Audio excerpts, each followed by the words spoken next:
इस वक्त राम की नगरी अयोध्या स्थित देवकाली रोड पर ये नवल्स एकेडमी है और यहाँ पर अखिल भारतीय चाणक्य परिषद का एक महा बैठक और महापंचायत के साथ साथ यहाँ पर आज जो है एक विस्तार करने का कार्य किया इन लोगों ने।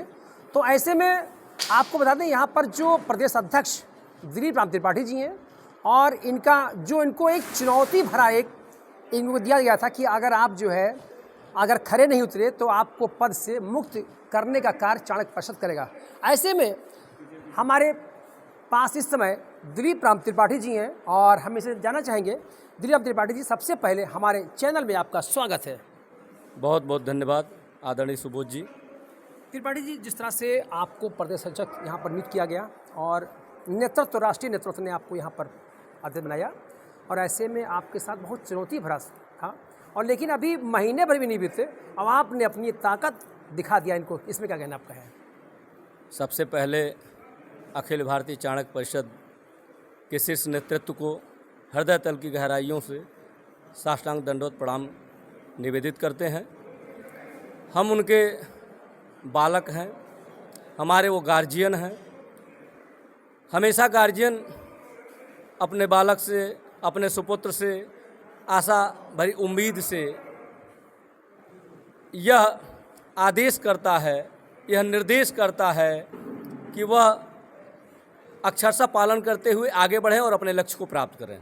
जैसा कि 16 जुलाई को प्रदेश अध्यक्ष पद पे आसीन होने का गौरव प्राप्त हुआ और उसी समय यह घोषणा की गई कि 20 अगस्त को प्रांतीय कमेटी की बैठक होगी जिसमें अन्य जिलों का गठन किया जाएगा, पदभार लोगों को दिया जाएगा। ठीक उसी प्रकार आज 20 अगस्त को बैठक बुलाई गई, जबकि चुनौती बहुत बड़ा रहा। कांवरिया का बड़ा काफिला कल से ही चारों तरफ से आ रहा था। शासन प्रशासन ने 22 तारीख तक, 22 अगस्त तक रोक लगाया है। कोई भी अयोध्या में प्रवेश वाहन सहित नहीं कर पाएगा।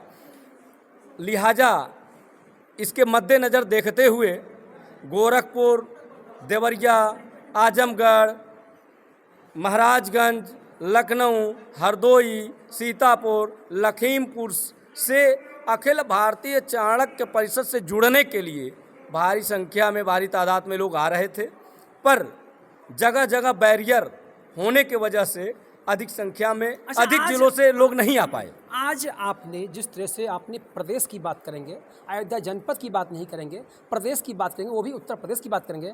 आज आपने जिस तरह से गिनती गिनाई आपने कि 76 जनपद है प्रदेश के अंदर, तो ऐसे में 10-12 जनपद से लोग यहाँ आई होंगे, तो ऐसे में 2 मंडलों में आज प्रभार दिया है, दायित्व दिया है, तो ऐसे में क्या कहेंगे आप? किनको दिया? लगभग 3 मंडलों में प्रभार दिया गया है।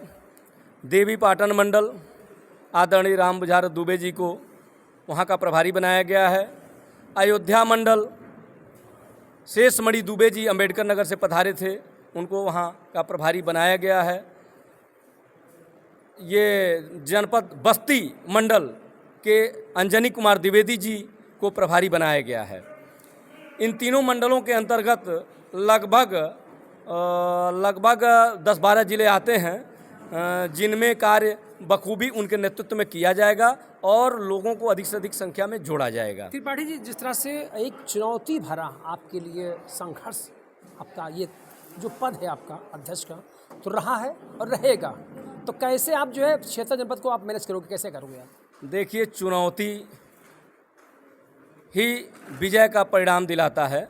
चुनौती सदैव स्वीकार करना चाहिए और सदैव तत्पर भाव से, सत्यनिष्ठ भाव से कर्तव्य पथ पर आगे बढ़ते रहना चाहिए। यदि आपके पास चुनौती नहीं रहेगा, आपके पास कोई एजेंडा नहीं रहेगा, तो आप किस लिए काम करेंगे? इसलिए चुनौती हम स्वीकार करते हुए और अखिल भारतीय चाणक्य परिषद को पूरे उत्तर प्रदेश में डंका बजाने का काम करेंगे और जो टारगेट दिया गया, जो समय दिया गया है, उसके अंदर ही करेंगे, क्योंकि जन्मजात हम लोग समाज सेवी हैं, समाज के बीच में रहने वाले हैं। इतने बीच होने के बावजूद भी अभी भी कहीं न कहीं ब्राह्मण टुकड़ों में बटा हुआ है।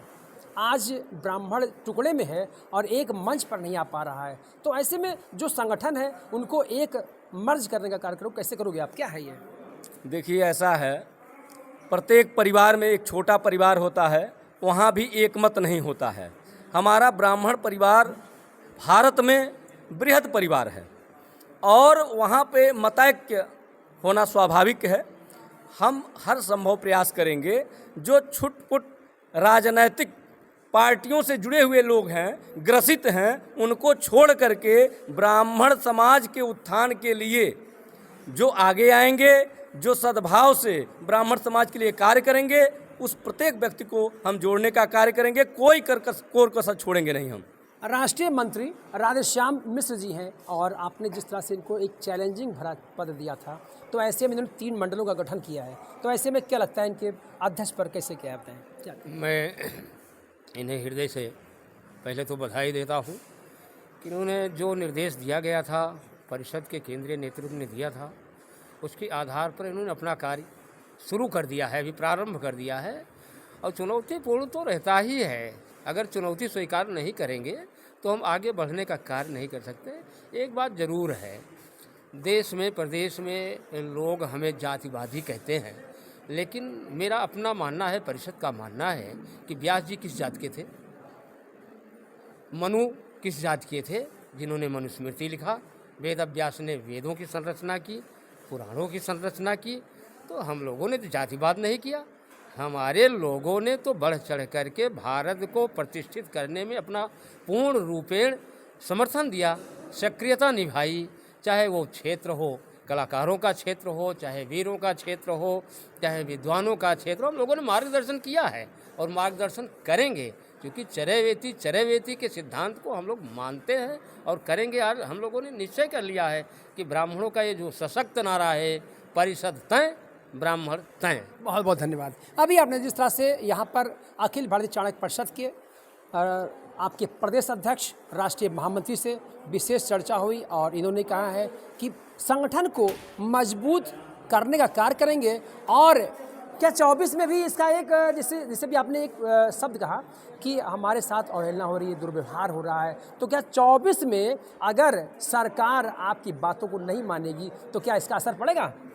देखिए, हम लोग एकजुट होकर के अपने ब्राह्मण समाज के उत्थान के लिए जितनी भी राजनीतिक पार्टियां हैं उनसे लड़ाई लड़ेंगे और जो हमारे विचारों को समाहित करेगा, सुसज्जित करेगा, सम्मानित करेगा, हमारे विकास में हमको आगे बढ़ाएगा, हम उनका सहयोग करेंगे।